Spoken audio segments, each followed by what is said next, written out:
It's the Full Court Press with Eric Frandsen and Jason Walker. Welcome back to the to the show that we're doing right now. Following the local teams, breaking down the biggest games with in-depth analysis and team interview. Join the show by calling into 435-752-1069 or text 435-339-0321. It's the Full Court Press. Rose, answer. Yes! Caught! Touchdown! They did it!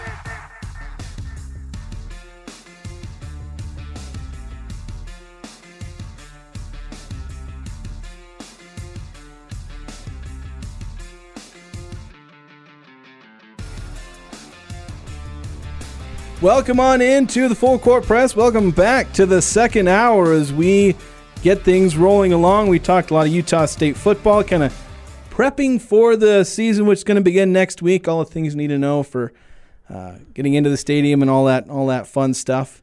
Different security protocols. Talking week 0 as college football in general going to get started here really quick.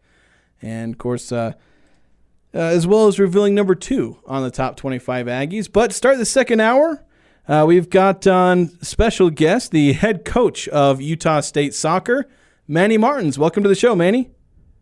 Oh, thanks for having me. Excited for it to be here. Yeah, and we've certainly been excited for the start of the season. Obviously, soccer kicking off the Aggies sports schedule. You take any pride that, soccer is the first sport really to get things rolling with Utah State athletics? Any pressure as well with that? Well, I mean, it's just a matter of schedule, so not I wouldn't even say pressure. It's just fun that means the fall is here. It's something we look forward to for so long, all of our Aggie fans for all our sports, so we just kind of get to kick it off, so it's fun. Coach, you've had a great run here developing this program and continuing to improve. And as any college coach anywhere with any team, you lose part of your team to graduation. You have to try to reload or reset to some degree. You have an advantage where the success you had last year, yeah, you lost some players, but you've still got a lot coming back, especially on the defensive side. And that clearly showed when your 2 games in Hawaii, pitching a shutout in both of your games. Yeah, we're very fortunate. We have a lot of experience. We have some veterans who, for the most part, have played almost every minute of every game for the last 4 years. So they're at their best.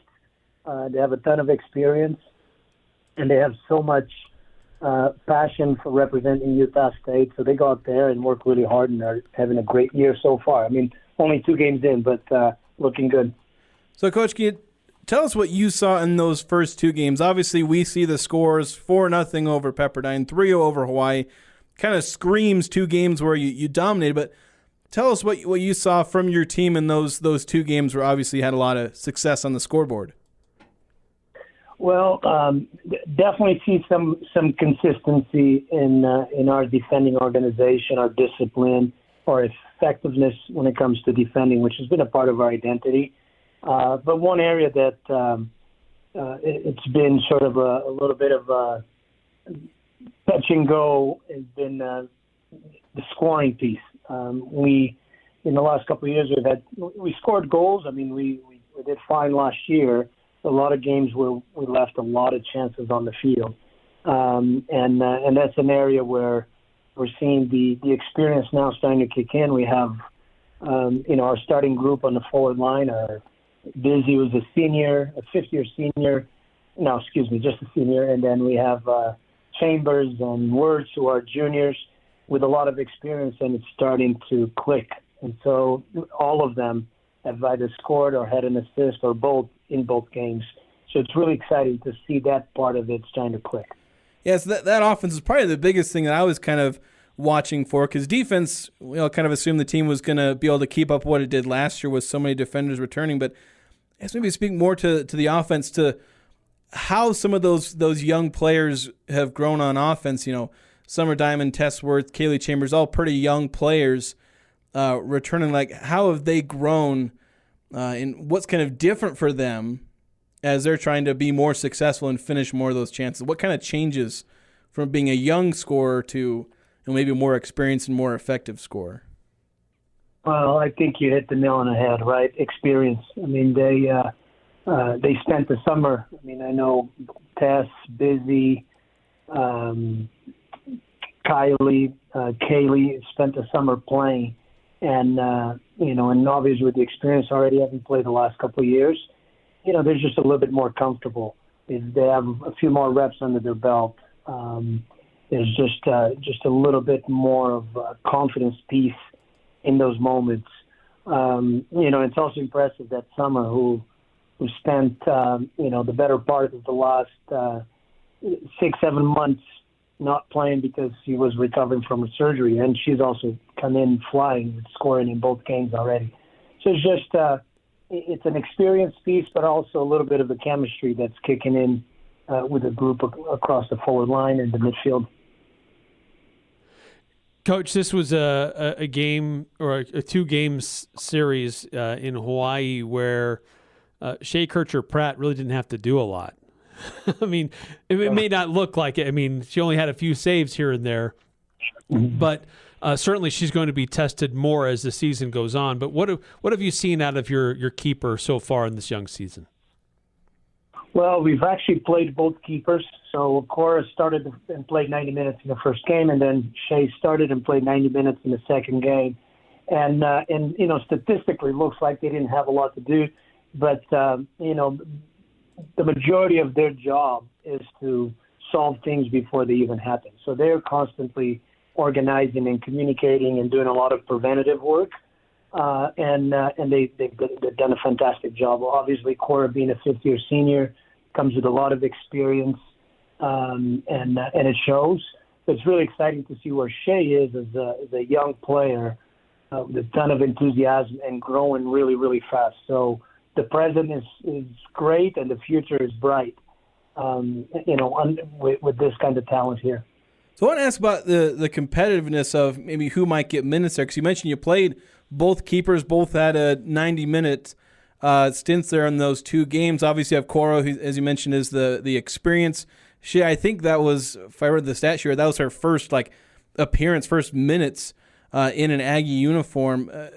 How much do you expect both of those 2 to play, or is one of those 2 going to end up playing a lot more than the other? Or is that something you're still trying to figure out? That's a really good question. We're still trying to figure it out. The good thing is we have 2 starting quality goalkeepers.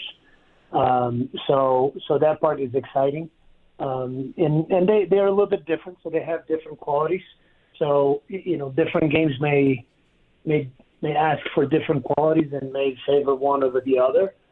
For now, we're going to just take it one game at a time, and then by the time conference starts, if there's a clear separation between 1 and 2, then we go in that direction. If not, we'll just keep taking it one game at a time. Coach, we've seen this with when we've had conversations with a lot of different coaches across a lot of different sports. In your camp, when you're practicing, you're scrimmaging against each other, you really try to get a feel for what your team is. What's their identity? Who are they? What can they do? Do we have the right players in the right positions? And then you go play somebody, and then that reveals different aspects of your squad. Were there things that were revealed to you about your team after those first 2 games in Hawaii that maybe you weren't already aware of leading into it? You know what? The funny thing, I would say yes, but those are things we need to improve upon.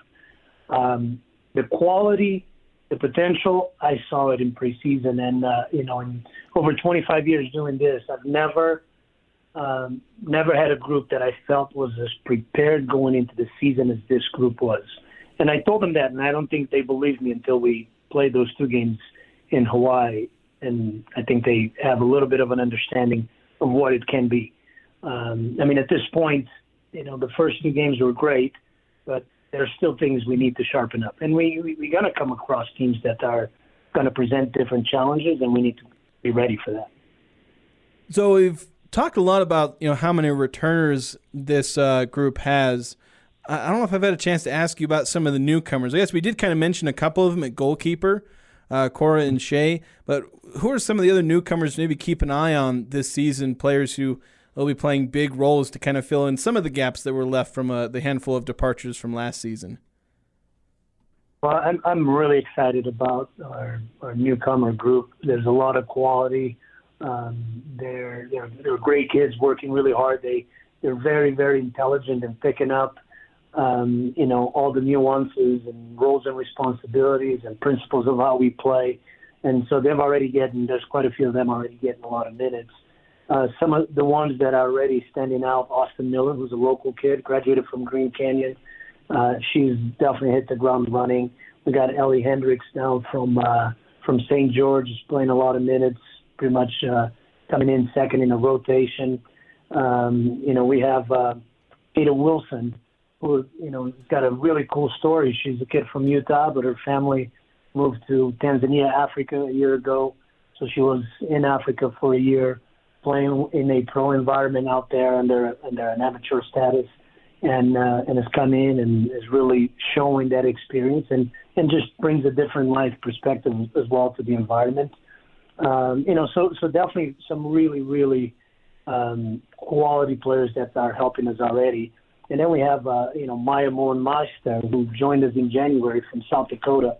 She was Gatorade Player of the Year in South Dakota and has just also hit the ground running. So we have a lot of newcomers who are contributing, and as the season goes on, probably could play really big roles for us. Coach, you're no stranger to facing big teams or teams from big conferences, and you do that in your home opener with Texas Tech on Sunday. What do we know about the Raiders and what kind of challenges they may pose for you and your team on Sunday?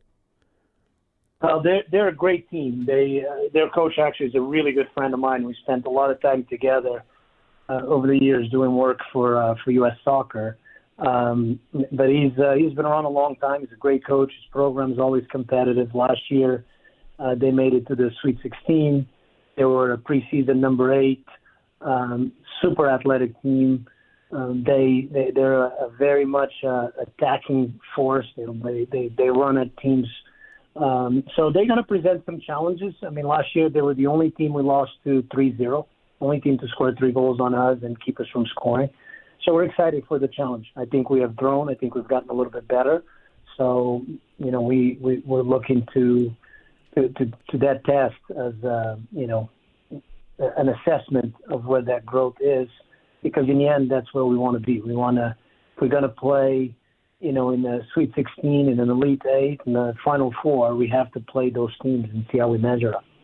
Talking with Utah State soccer head coach Manny Martins, I wanted to bring up that loss to Texas Tech last year, 3-0 in Texas. Is there people are naturally competitive. Is there a feeling of, want to try and, I don't know if revenge is the right word, but, will you think you'll get a little more out of these players as they're trying to get back at that 3-0 loss from last year? Well, yeah, I mean, if I'm completely honest, the 3-0 loss from last year means nothing to me today. I don't get hung up on those things. But I've never gone to a game that I didn't have a plan or a desire, an aim to win. So the goal is to win, not necessarily because of the results from last year, but just because this is now our next game and the most important game at this point. Now, the 3-0 loss from last year is just maybe a little bit of a reference, in terms of how far we've come, if we can have a better result this year. Coach, after this game against Texas Tech, it's basically a tour of Utah. You've got a lot of games throughout the state. Unfortunately, they're all on the road. Now you don't have to travel too far, but there are a lot of games in the state, and all against pretty good teams that are going to challenge you and your team. And it can be a pretty interesting schedule here coming up as you go from Provo to Orem to the University of Utah and in Salt Lake and even Weber State and Ogden. It's quite a schedule ahead of you just getting through the state. Yes, and I'm excited about it. I love that we have this many, not just Division I programs, but quality Division I programs in the state.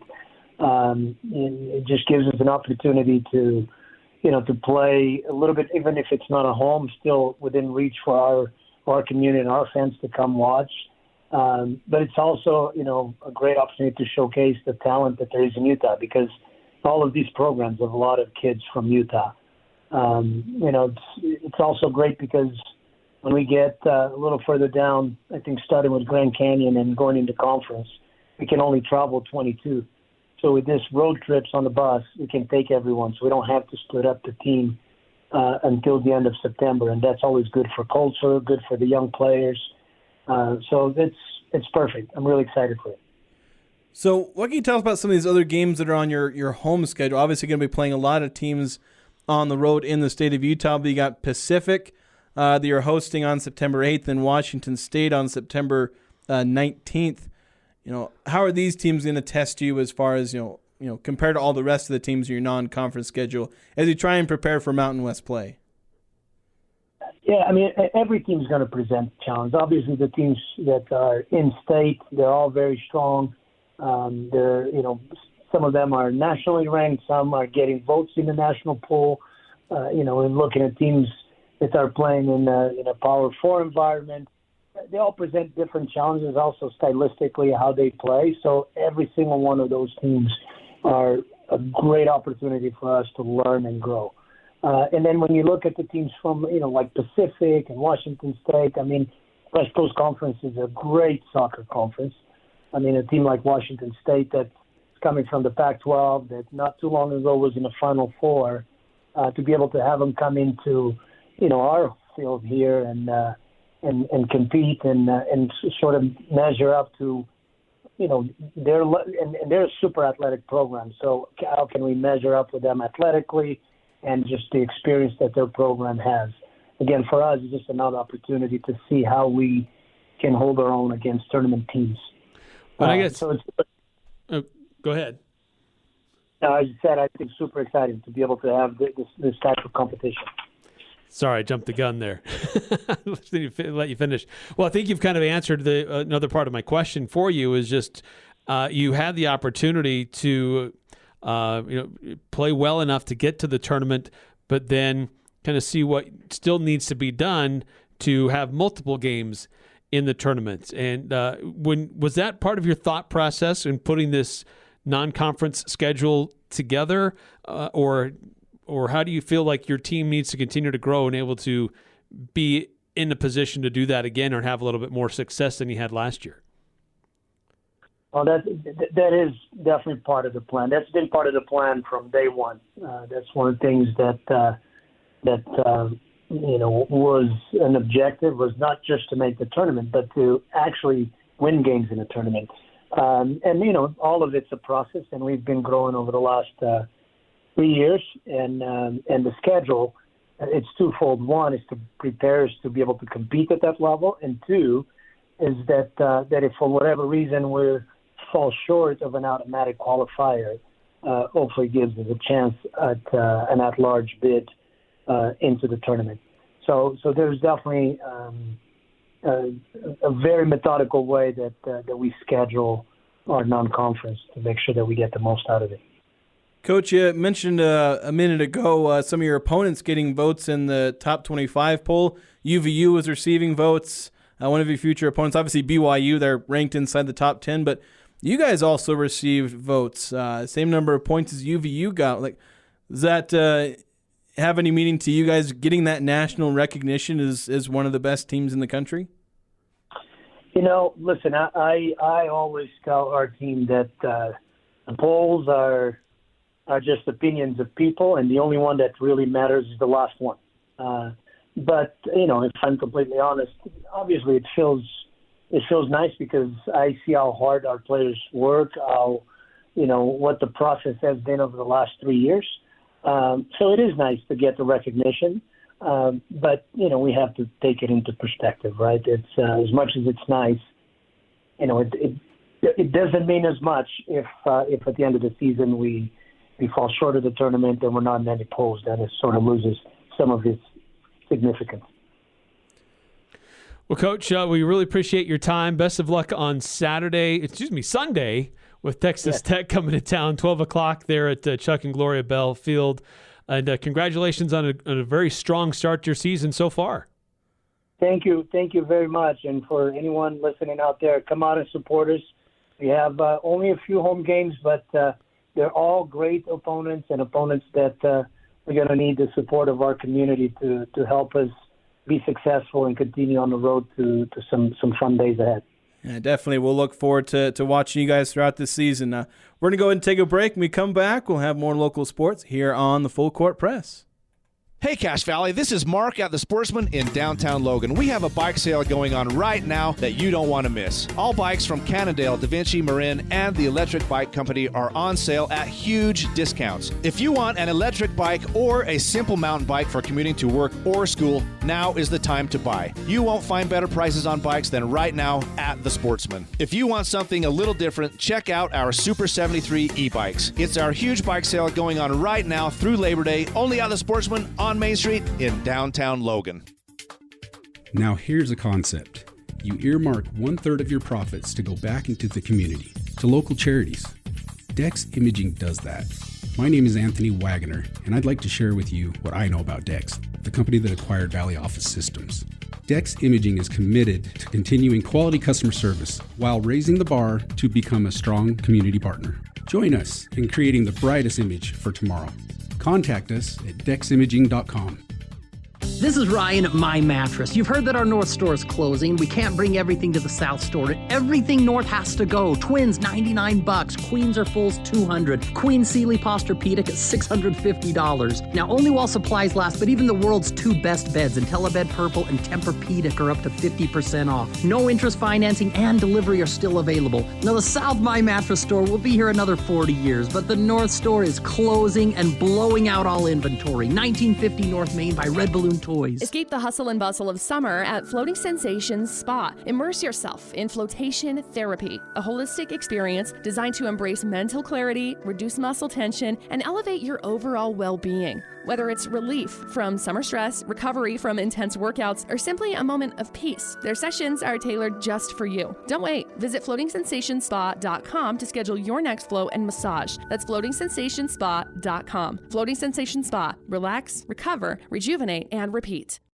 Friday on the Las Vegas Raiders Radio Network, the Silver and Black wrap up the preseason as they host the San Francisco 49ers. Hi, this is Tim Cates. Join us as Antonio Pierce gets a final look at his team before the roster has to be set. Position battles on both sides of the football for the Raiders. It's week 3 of the preseason from Allegiant Stadium. Raiders, 49ers. If it's the NFL, it's right here. Pre-game begins Friday night at 7:30 on Sports Talk Radio, 106.9 FM, 1390 AM, The Fan. Interviews, analysis, and a little bit of fun mixed in. The Full Court Press on Sports Talk Radio, 106.9 FM, 1390 AM. The Fan.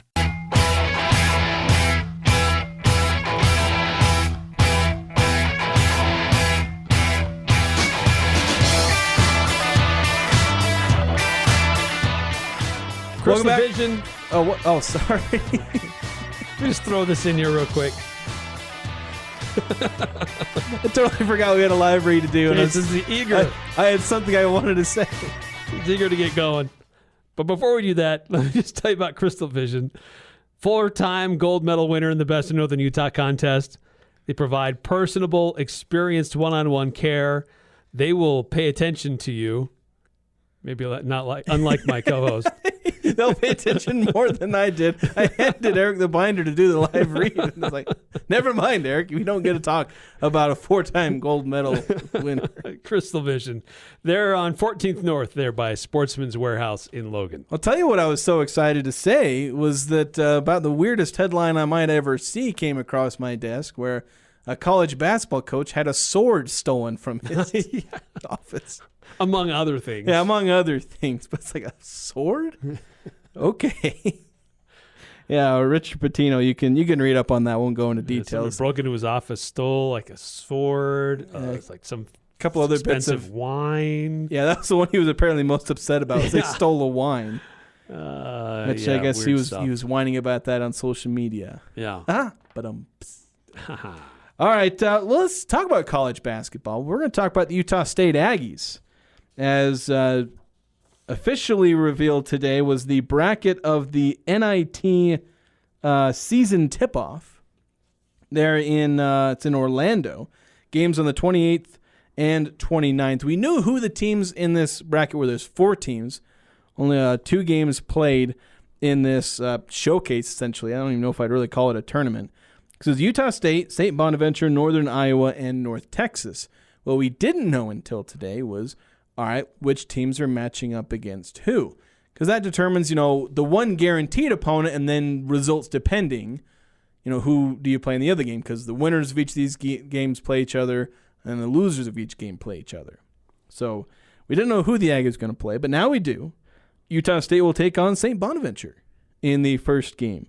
November 28th, 5:30 p.m. Eastern, so 3:30 Mountain Time. And then on ESPN2. Yeah, ESPN2. It has the better broadcast. SG has the other ones on ESPNU, because that one will be 8 Eastern, 6 p.m. Mountain Time. So that kind of settles, at least, we only have at this point one game where we don't know who the Aggies will play. It's one of 2.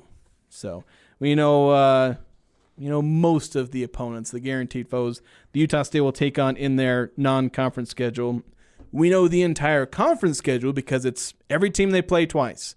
At this point, it's just what order do you play them in? Right. It's new this year. They've the Mountain West has adopted a schedule. It's more balanced. You play everybody. Everybody plays everybody the same amount. Nobody whining about, well, that team only played San Diego State once, and that team only played, I don't know, San Jose in San Jose. Yeah. Didn't come to Lawler. Right. All that stuff. By the way, 9-5 on the Full Court Press text line says, maybe Jason needs crystal vision if he couldn't see to do the live read. What I couldn't see was Eric probably staring at me, waiting for me to turn the mics on so he could do that. Waiting for my cue to go. Never came. I saw the lights go on. I'm going. You got to fight for your right, Eric. That's right. So here's the rundown on the non-conference schedule. I'll go ahead and list off each team and kind of mention, I put this out on social media, not only the team's final net ranking in 2024, but Bartorvik has their projections for this upcoming season for all these teams. So I wanted to put that out there as well. So we start off with Alcorn State. This is the weakest opponent on their schedule, at least by projections. 299 in the net last year, projected 320th this year. Kind of your cupcake to start the year. Yep. Then you play Charlotte, who's a solid mid-major team. They went 19-12 last year, 114 in the net, 126 projected for this upcoming season. So not a super tough opponent, but a team that will come into the Spectrum and win if the Aggies aren't ready for them. Mm-hmm. And then you got Westminster. That's your non-Division I opponent, and not a spectacular non-Division I. They went 8-20 last year. Yeah, not good. So those 3 straight home games and a 4th straight home game to start the year. And this is against Montana. 24-12, although not as high in the net or in their projected rankings this year. They're 144 in the net and 178 projected. So projected to not be as good as Charlotte, even though they had 5 more wins. Yeah, it's solid record win-loss wise, but what is their talent level? But still, coming here, they're not that far away. And so that's not a game to overlook. Yeah, it's a good team. It's a good mid-major team that you got to beat. Then the schedule gets a bit harder. You got that neutral site game against Iowa. They were 62 in the net last year. Bartorvik actually pretty optimistic about this team, as he has them at 43. So yeah, neutral site game in Kansas City, Missouri, and the Aggies have played Iowa before in neutral sites. Last one didn't go very well. Yeah, it didn't go particularly well. That one was in one of the Dakotas, wasn't it? Yeah, it was a de facto road game, or home game, for Iowa. Yeah, there were so many people there, and they travel well to the Pentagon is what they call the venue. But see if this one, if Utah State can have a little bit different fate. Yeah, it's still going to be a very difficult Iowa team, though. And then after that neutral site game in Kansas City, you've got the 2 neutral site games, this multi-team event we just brought up, the games in Orlando. You take on St. Bonaventure. 87 in the net to end last season, although projected to drop. Bartorvik has them 136th in the projections. And then you face either Northern Iowa or North Texas. Both teams that, Northern Iowa was 109 in the net last year. North Texas was 79. Both of them not expected to drop too much. as Bart Torvik has Northern Iowa 110 and North Texas 87. Yeah, this is a good tournament. These are not blue blood programs, but these are definitely net ranking builders. And we've seen Utah State the last few years. If they can get wins against teams like this, the metrics really favor Utah State moving forward before they get into conference play. Yeah, and so after a 3-game away from home trip, I don't know if you can call it a road trip because none of these are true road games, the Aggies will return home. They'll take on Utah Tech. That's kind of the other, cupcake, if you want to call them that. There were 285 in the net, and Bart Torvik has them 286, so dropping one whole spot, basically, in the rankings. But then you got 2 solid mid-major programs. South Florida, 25-8 last year, 78 in the net. Maybe a bit of a drop. Bart Torvik has them 103. Then you got UC San Diego. They were 21-12 last year, 120 in the net, and Bart Torvik has them 144. So 3-game homestand after going out to all these neutral site games. One easy game, but 2 very tough opponents that you got to be able to take care of. And like you're saying, these aren't like headliner teams. It's South Florida, UC San Diego. But they build your resume as far as the net and make the team better and prepare them for Mountain West play. And the last game of non-conference is... That's the headliner. The headliner. That's the one that goes squarely at the top of the resume if you win, probably alongside Iowa if you win that game, one or the other. That's the road game, the one true road game. The one road game to rule them all. In the entire non-conference schedule, St. Mary's, team that might drop off a little bit because I think they had a couple key players transfer, but they finished 16th in the net last year. And, of course, St. Mary's, always a good team, and it's a road game, and those are just super hard to win there. So, obviously, a spectacular basketball school. So that caps things off on the 22nd of December. So, yeah, a non-conference schedule, and I said this on social media where, look, you're not going to look at this schedule and think, oh, my gosh, that's brutal. That's one of the best non-conference schedules as far as difficulty. Nobody's going to say that about this schedule, but it's full of good mid-major teams. Charlotte, Montana, teams like Northern Iowa, North Texas, South Florida, UC San Diego, full of good mid-major teams. You've also got some checkpoint games where it's like, okay, tough games, but let's, you got Utah Tech and, Alcorn State, a chance to, regroup if you need it. And, Westminster in there too. So, but you've got a bunch of tough teams that you can definitely lose to if you're not ready, but teams that can help build your resume if you win. But even still, it's last year's non-conference schedule was basically entirely these kind of teams. Teams that raised their net, but you couldn't really see the high-end potential of the Aggies until conference play. This non-conference schedule includes a couple of those high-end, games where it's like, hey, how good are you really? Yeah. There's two games here that it could be quad one games for Utah State, a neutral site and an away game. There are a good number of these that will be solid quad 2 games for Utah State. Would it be better to strengthen that resume a little bit more for the committee if you're not an automatic qualifier out of the Mountain West? Maybe have one more quad 1 game in your non-conference? Maybe, but this is a good schedule for a new coach and largely a new team, and this is a great tune-up to get them ready for another tough year in the Mountain West. With especially that St. Mary's game right before, it's like that's what you're going to need to do to get ready for conference play when you go to Boise, when you go to San Diego, when you go to Reno, when you go to Albuquerque. That's a great early indicator of what they're going to be facing this year. So it's a great way for Coach Calhoun and his staff and his players who haven't experienced the Mountain West before. That can be a good early test or taste, I should say, of what is going to be coming down the pipe. Well, I think this non-conference schedule, I know you're talking about the resume and maybe having more quad 1 games, but the Aggies didn't have a single quad 1 win that I remember from their non-conference schedule last year. They basically had one game that I think ended up being quad 1, although I think it bounced back and forth. That was the Bradley game. Yeah, it was kind of in and out of quad 1. They lost that. I don't know where it ended up being in the end, whether it was quad 1 or quad 2. but they didn't have any quad one wins until they got to conference play. Now this year, the Mountain West might be a little weaker in terms of the net because they were absolutely killing it last year with how many teams they had like in that top 40, top 50.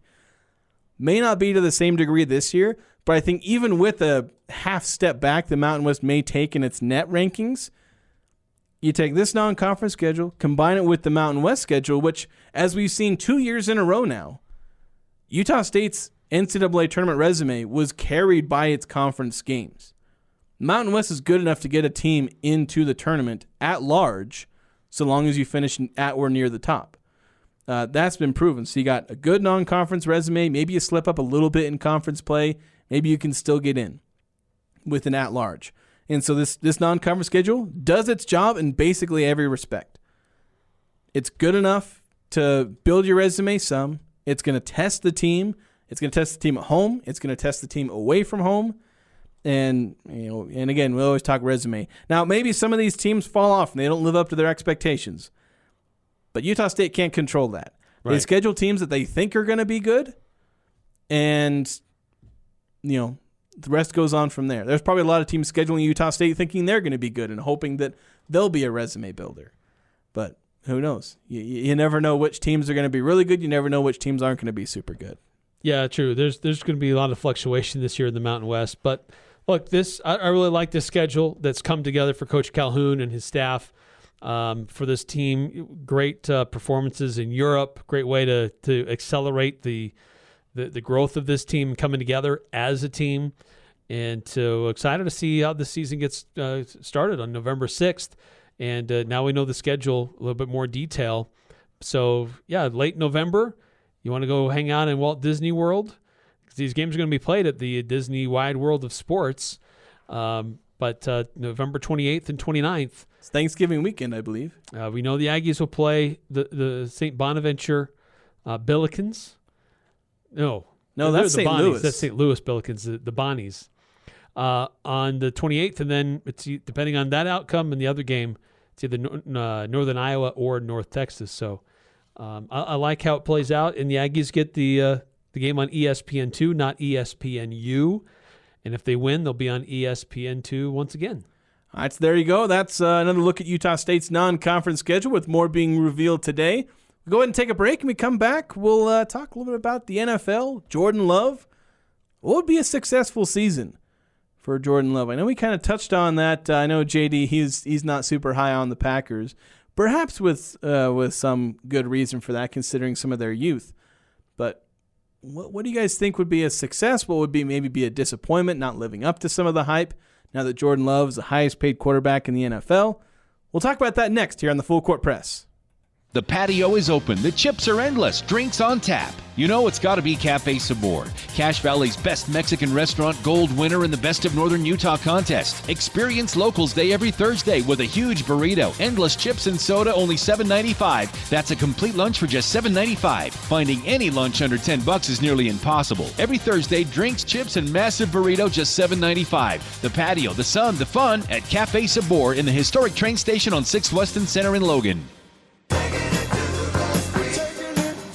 You know you recognize that song. I'm talking to you, class of 1976. Hi, this is Rusty Allen with LSS Insurance, and turning 65 means it's time to talk Medicare. LSS is here to help. Call 752-9493 for help with Medicare. As your local agent, we will research benefits, costs, and look up prescriptions so there aren't any surprises at the pharmacy. Call LSS at 752-9493. Beezer Lock and Key has been providing businesses and homeowners with security for 30 years. Security is priceless, especially if it's guaranteed. No cheap locks, no bad keys, no inadequate hardware, just expertise, precision, and security. Beezer Lock and Key believes there's no place like a safe home, and no home safer than one secured by them. When you want guaranteed security and peace of mind for your home, business, or vehicle, go with the pros on the familiar corner of 4th North and 1st West in Logan. Beezer Lock and Key. Search BeezerLock.com to discover more. Adams Wealth Advisors tailors your future with expert in-house help. You need a CPA? No problem. Legal help? They can do that. And of course, certified financial planners with years of experience watching over every move. This is Craig Adams. At Adams Wealth Advisors, we are here to help you receive peace of mind whether you've done a lot of planning or a little planning. Count on our team at Adams Wealth Advisors for honesty, professionalism, and integrity. Visit AdamsWealthAdvisors.com or call 752-1702 to schedule a time with an advisor today. No matter what the condition, DD Auto and Salvage can get your vehicle off your property. Now is the time to make some extra cash by calling DD Auto and Salvage. Let them pay you for that old junk vehicle. DD Auto and Salvage makes it easy to get rid of your junker vehicle, paying you the most money possible. Pickup is available. Call 787-1204. That's 787-1204. And call today. See store for details. Hi, this is Jay Bankhead from Circle B Irrigation. We're thrilled to be the silver winner in the following categories: landscaping, farm store, and hardware store in the 2024 Best of Northern Utah. Our success is all thanks to you. We appreciate your support. Thank you for believing in us. Come see us on the highway in Hyde Park. It's the Full Court Press, weekday afternoons from 4 to 6 on Sports Talk Radio, 106.9 FM, 1390 AM, The Fan.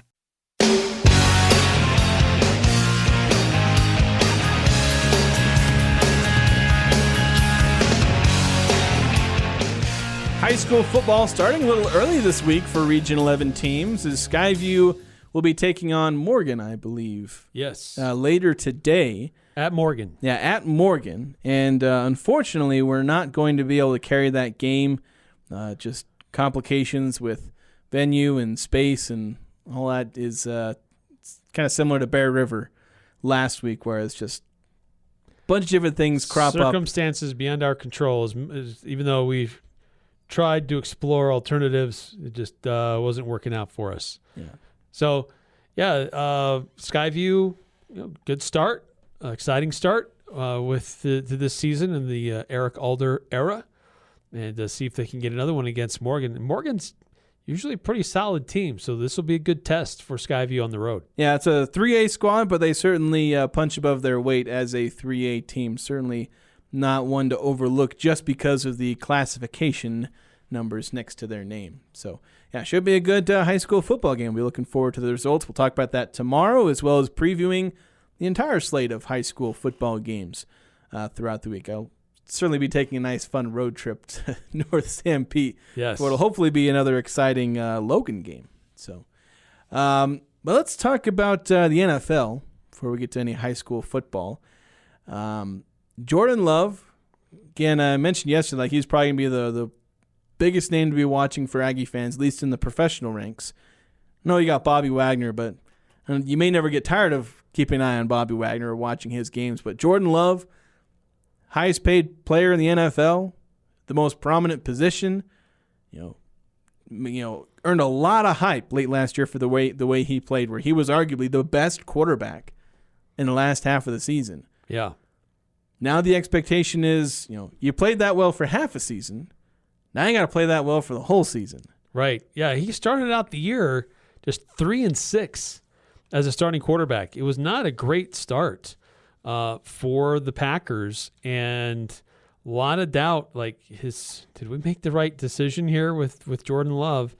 And he showed signs of improving. It wasn't all on him. But he started to settle in a little bit more. The schedule became a little bit more favorable, but not exclusively, because he had wins. He led the team to wins at Detroit, led the team to a victory against Kansas City. So he was able to lead the team to some pretty massive wins for Green Bay, and finished the regular season on a 3-game winning streak, enough to get them into the playoffs. And then they went on the road and beat Dallas.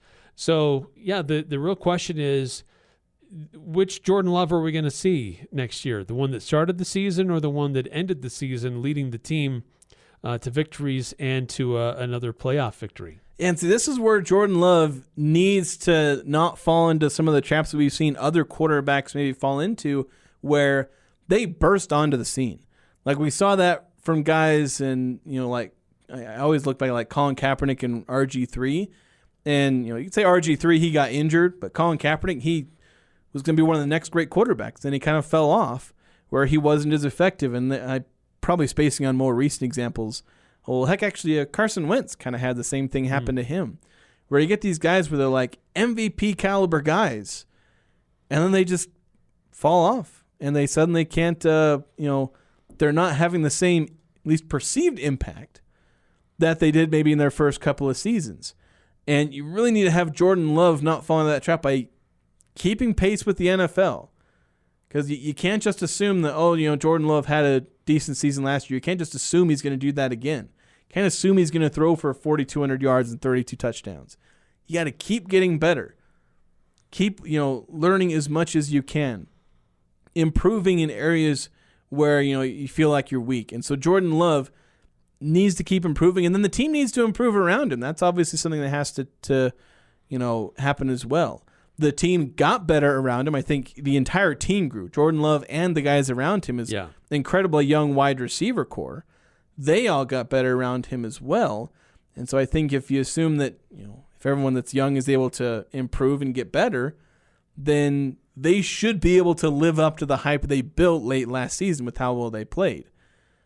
But that's a lot easier said than done. And that's the kind of thing you worry about is, well, what if they don't? Because then you can get in trouble. Yeah, so what are the expectations on Jordan Love? Like, what can he do? Probably, we're all guilty of this, of assigning more guilt or not guilt, more blame, right? More blame or success on that one position than anybody else for the team. But look, this is an improving Green Bay team. And Jordan Love, he got a lot better as the season went on. He was looking more comfortable in the pocket. We know how much he can sling it. I think he's seeing the field better at the NFL level. And so, is this a team that's going to challenge for their division? I don't know, but depends on how well Detroit does. Yeah, that'll be really tough. But I think this should be a competitive team that can get to double-digit victories this season. Yeah, and I think that kind of needs to be the benchmark because you got to 9-8 last year by the end of the regular season, and people kind of excuse going 9-8 and even having a 3-6 start. It's like, okay, he didn't play very well the first part of the year, but he played excellent at the end of the year. If you go 9-8 again, that means you probably had another stretch of the season where you played bad, and that's not really acceptable for Jordan Love anymore. Yeah. Once you play at that elite level, nobody really accepts it when you go back. They're not very forgiving to, I don't know if you want to call it a sophomore slump. Jordan Love's in like his fifth year. It'd be a sophomore in terms of his years as a full-time starter. But maybe there are excuses you can find. There's always maybe reasons why a team goes only 9-8 or but if you go 10-7, that's an improvement on last year. They're in a pretty tough NFC. You've got a tough division opponent in Detroit, although you do have teams like the Bears and the Vikings, so you should probably be taking care of them. If they go worse than 3-3 in the division, you start right. If you do worse than 3-3, you're in trouble. If you go 3-3, they might raise an eyebrow. Yeah, cause for concern. So, yeah, I think that he'll do okay, though. I think that there's a lot of excitement in Green Bay. I think that their running game is improving. I think he's got some guys that he can throw to. I think defensively, this is a pretty stout team. Not great, but stout. So I think this will be a team that can win double-digit games this season and could be a really fun team to watch. Even if you're a Jordan Love fan or Green Bay Packer fan or not, I think that Green Bay, there's going to be a lot of eyes on them to see is this Jordan Love contract, is it worth it? And certainly making the playoffs is almost a given. You can't accept not making the playoffs, but is there pressure to go further in the playoffs than last year? You think, Packers fans wouldn't be happy, but you think they'd be questioning anything if they lost in, say, the wild card round, as opposed to last year where they won their first game in the playoffs, against a team that was considered one of the contenders in the Dallas Cowboys.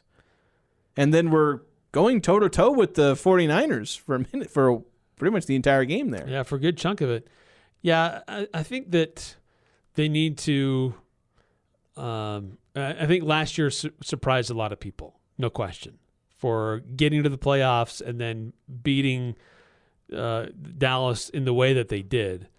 But right, the standard has now been set that, okay, this team is good enough to get into the second round. They should be able to, continue to be competitive and maybe even get a little bit further than that. All right, we'll have to put a pin in it there. We'll certainly be revisiting this topic as much as we can throughout the NFL season. We do need to take a break, though. We've got Pick 6 coming up next, trying to predict the things we think will happen over the weekend. That's coming up next. Turn the Full Court Press. Discount Tire. So much more than a tire store. Tire price sticker shock got you down? Fear not, your friends at Discount Tire and Automotive got you covered at their 48th anniversary sale. Get up to $160 back when you buy any 4 Michelin tires, or get up to $210 back when you buy any 4 BF Goodrich tires. While you're at it, take advantage of their gas saving services that can save you up to 16% in fuel savings. But hurry, these golden ticket rebates will end before you know it. So don't miss these savings. And remember, you can rest easy knowing you're getting the guaranteed lowest prices, period. Make your tire and service reservations online anytime at webtires.net or stop by Discount Tire, 885 North Main in Logan, 110 South Highway 165 in Providence, and 728 South Main in Smithfield. Discount Tire. So much more than a tire store.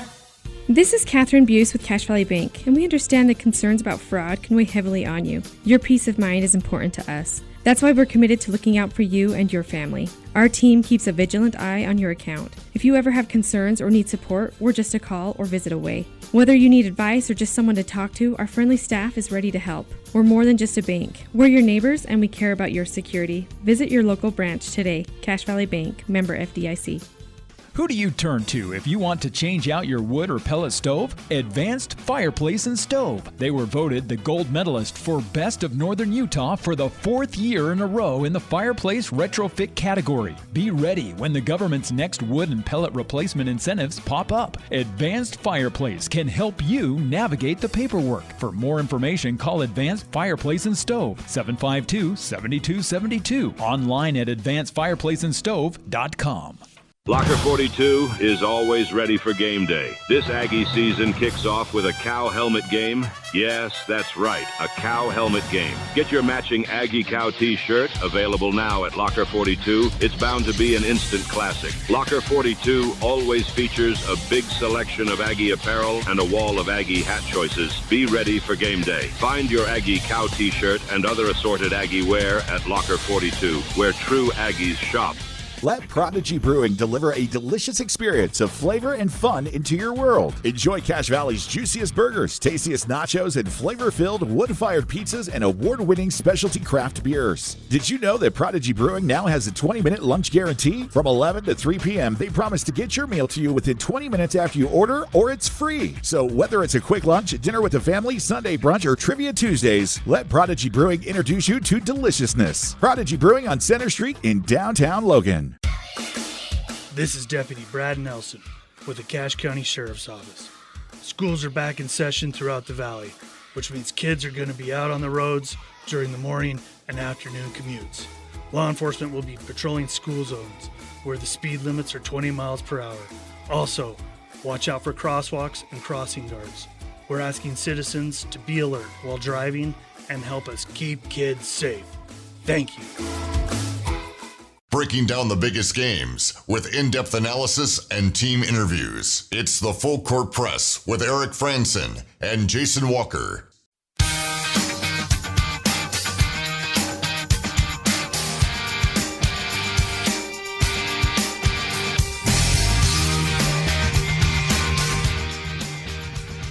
Final segment here on the Full Court Press. Here with Jason Walker, Eric Frandsen. We've got to do Pick 6. It's that time of the week, Eric. Let's go. Let's go. I bet you $20 I can get you gambling before the end of the day. No way. It's the Full Court Press Pick 6. Ever since March Madness ended, I am so bored. 6 things we think will happen this weekend. I don't know how the whole betting thing started, but it's fun. All right, Eric, you won last week, so you get to choose who goes first. I'm going to go first. All right. I'm going to set the tone. He has won the coin toss, and he is elected to receive. Yes. Okay. Combined rushing yards, team rushing yards, for both Nevada and New Mexico in their Week 0 games. 250.5. I'm going to say under. Darn it. I wanted to take the under. You can okay, I'm still going to take do the it. over. No, I'm going to take the over. All right. Okay, Jordan Love. We were just talking about him. All right. Passing yards versus Baltimore. We've got a preseason game coming up this weekend. 105.5. I'm going to say under for the large reason that I don't think he's going to play a whole lot. I don't think he'll play too much either, but I'll take the over. All right. Took him 2 passes to go like 62 yards last time. Yeah, so I guess add a third one. He might hit that. He might hit it. And then this weekend is the Dutch Grand Prix. It's on Sunday in F1. Max Verstappen's finish, 1.5. So if I say under, that means he finishes first? Right. I'm gonna say over. I'm gonna take the under. All right. He hasn't won one in a little while. Well, I guess that's his home. That's his But home it's Grand his home Prix. turf. Maybe I should have picked the. I'll stick with what I did. Okay. All right. So here are my lines. Utah State soccer. Talk about them. They're taking on Texas Tech. Total shots by just the Aggies. Over under 10.5. Against Texas Tech. Against Texas Tech. Just the one game. That's a good line. I will take the under. I'm gonna take the over. Okay. All right. Talk about New Mexico taking on Montana State, 14-point underdog. But I'm just gonna ask you straight up: does New Mexico win? I'm gonna say no. I'm gonna say yes. I'm gonna put faith in New Mexico. All right. And then of the Week 0 teams, let's see, whoever the highest scoring team is, whoever that is, that scores the most points this week, will they score over under 56.5 points? I'm going to take the under. I'm going to take the over. Oh, wow. High scoring Week 1, baby. All right, we've got a tiebreaker, Eric. That is your responsibility. Okay, so who will score more points on Friday in our high school football contest? I'm just picking between 2 schools. Bear River or Logan? Who's Bear River Bear playing? River is hosting Cedar. Logan is going to be at North San Pete. I'm going to say Logan.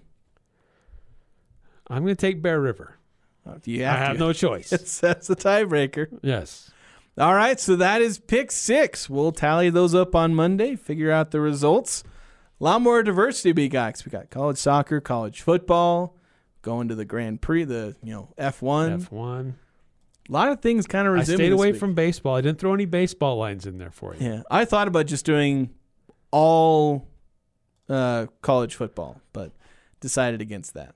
Reminder, Skyview football is at Morgan tonight. Unfortunately, we will not have the broadcast, so please don't be mad at us if you're expecting to find the game on Cache Valley Daily or listen to it on this station, despite a couple different ways of trying to figure out if we could be there. It's not going to happen. KJazz TV will be there, and largely because of that and how those guys like to really stretch out, it just wasn't any space for us. And a few other logistical issues that we were having a hard time resolving. So we'll let you know how things go tomorrow on the show. Yeah. And we should have pretty much everybody else wherever they're at, home or road. So we'll enjoy a pretty nice weekend of high school football on Thursday, Friday, and then first taste of college football. Yeah, it's 3 Mountain West teams in action Saturday. So give us a good first look of how well they're going to represent the conference. All right, that's going to do it for us today. Thank you so much for watching. You can catch this show afterward on the podcast feed in case you missed any part of it. We'll talk to you guys tomorrow.